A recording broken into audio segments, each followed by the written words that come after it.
Assalamualaikum warahmatullahi wabarakatuh. Semoga kalian semua dalam keadaan sehat walafiat. Semoga kita semua senantiasa dalam lindungan Allah Subhanahu wa Ta'ala. Kali ini saya akan menjelaskan polimer alami protein, bagian dari topik polimer organik sintetik dan alami. Protein merupakan salah satu biomolekul raksasa selain polisakarida, lipid, dan polinukleotida yang merupakan penyusun utama makhluk hidup. Molekul protein mengandung atom karbon, hidrogen, oksigen, nitrogen, terkadang juga mengandung atom belerang dan fosfor. Protein berperan penting dalam struktur dan fungsi semua sel makhluk hidup dan virus. Protein merupakan biopolimer polipeptida, tersusun dari sejumlah asam amino yang dihubungkan dengan ikatan peptida. Berikut rumus umum struktur asam amino. Ada dua gugus fungsi di dalamnya, gugus fungsi asam karboksilat dan gugus fungsi amina. Sehingga asam amino tergolong senyawa amphoter. Antara asam amino satu dengan yang lainnya dibedakan oleh gugus R. Ada 20 asam amino pembentuk protein. Selebihnya berada dalam bentuk bebas di alam. Kalian wajib hafal rumus umum asam amino, tetapi tidak wajib hafal rantai atau gugus sampingnya. Asam amino dibedakan gugus samping yang diikat. Gugus samping hidrogen dikenal glisin. Gugus samping alkil ada 5 asam amino. Dikenal alanin, valin, leusin, isoleusin, prolin. Tanda bintang menunjukkan jenis asam amino esensial, artinya asam amino yang tidak bisa disintesis oleh manusia dewasa. Asam amino dengan gugus samping aromatik dikenal fenilalanin, tirosin, triptofan. Asam amino dengan gugus samping mengandung alkohol dikenal serin, treonin. Sementara asam amino dengan gugus samping basa dikenal lisin, arginin, histidin. Asam amino dengan gugus samping asam dan turunannya dikenal asam aspartat, asam glutamat, asparagin, glutamin. Sementara asam amino dengan gugus samping mengandung belerang dikenal sistein, metionin. Sintesis protein tergolong polimerisasi kondensasi. Cara penggambarannya, ujung dengan gugus amina dikenal sebagai ujung nitrogen, letaknya di sebelah kiri. Ujung dengan gugus asam karboksilat dikenal sebagai ujung karbon, letaknya di sebelah kanan. Bila dua asam amino bergabung, akan terlepas satu molekul air. Terbentuk struktur dipeptida dengan satu ikatan peptida. Bila dipeptida direaksikan dengan satu molekul asam amino dengan cara yang sama, akan terlepas satu molekul air. Terbentuk struktur tripeptida. Demikian seterusnya hingga terbentuk polipeptida. Penamaan peptida dimulai dari ujung nitrogen ke ujung karbon.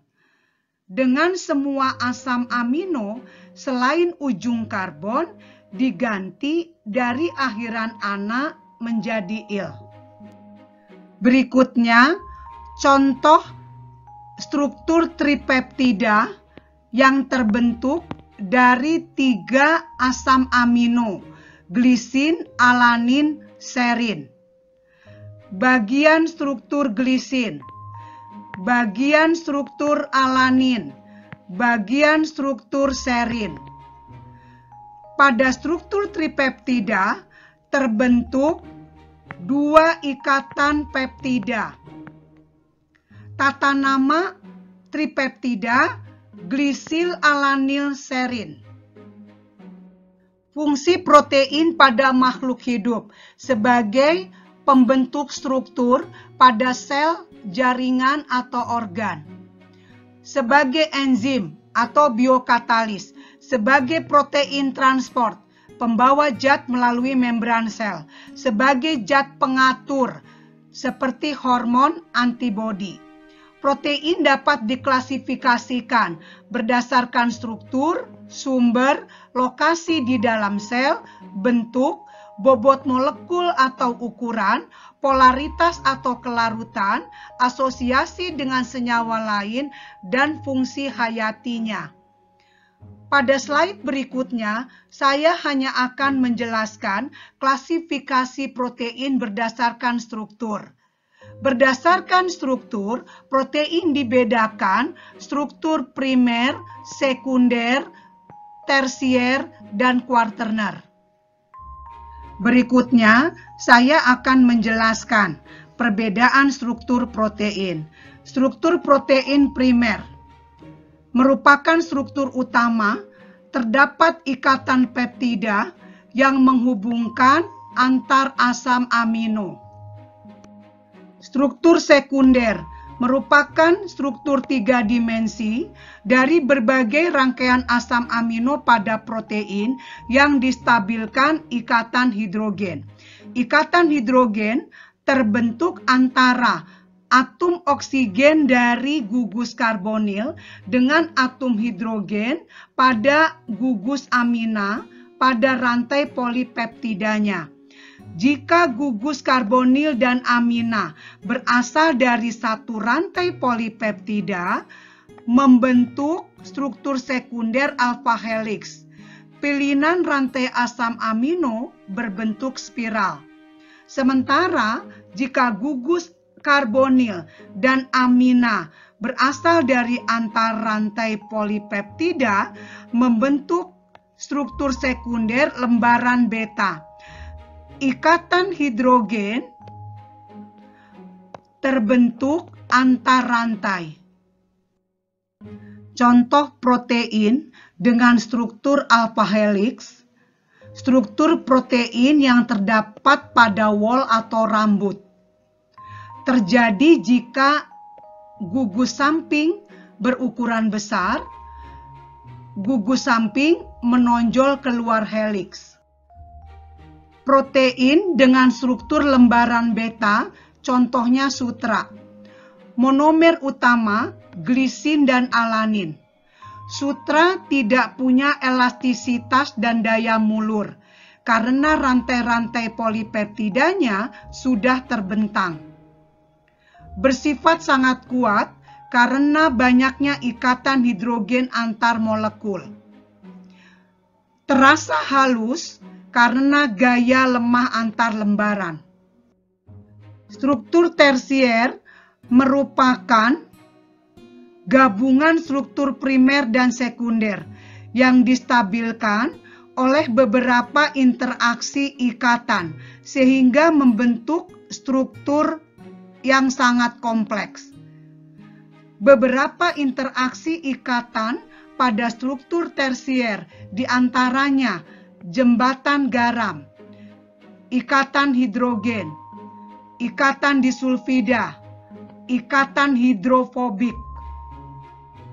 Interaksi ikatan jembatan garam terbentuk antara residu asam dari asam amino, asam aspartat, dan asam glutamat dengan residu basa dari asam amino, lisin, arginin, histidin. Sedangkan interaksi ikatan jembatan disulfida terbentuk di antara dua residu sistein yang mengalami reaksi oksidasi membentuk ikatan disulfida.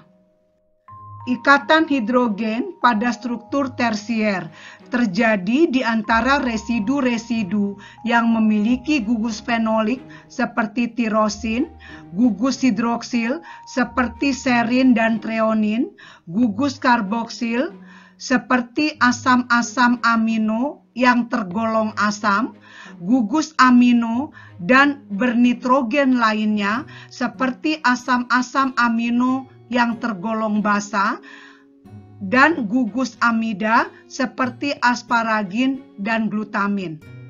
Interaksi hidrofobik terjadi karena residu-residu nonpolar seperti alanin, valin, leusin, isoleusin, fenilalanin, sistein. Secara termodinamika lebih suka mengelompok untuk menghindari interaksi dengan air. Berikutnya, ilustrasi beberapa interaksi pada struktur tersier protein. Di antaranya, interaksi jembatan garam, ikatan hidrogen, interaksi hidrofobik, interaksi dipol-dipol. Klasifikasi protein berdasarkan struktur, yang terakhir struktur kuarterner. Struktur kuarterner dibentuk dari interaksi struktur tersier dan bergabung menjadi suatu multimer. Protein pembentuk multimer disebut subunit. Jika dua subunit bergabung, dikenal dimer. Bila 3 subunit, dikenal trimer. Bila 4 subunit, dikenal tetramer. Multimer yang terbentuk dari subunit-subunit identik diberi awalan homo. Sementara jika subunitnya berbeda, diberi awalan hetero. Contoh heterotetramer, hemoglobin. Berikutnya, rangkuman bentuk struktur protein. Perubahan strukturnya semakin kompleks. Simak penjelasan sebelumnya dan berlatihlah dengan soal yang diberikan di akhir kuliah ini.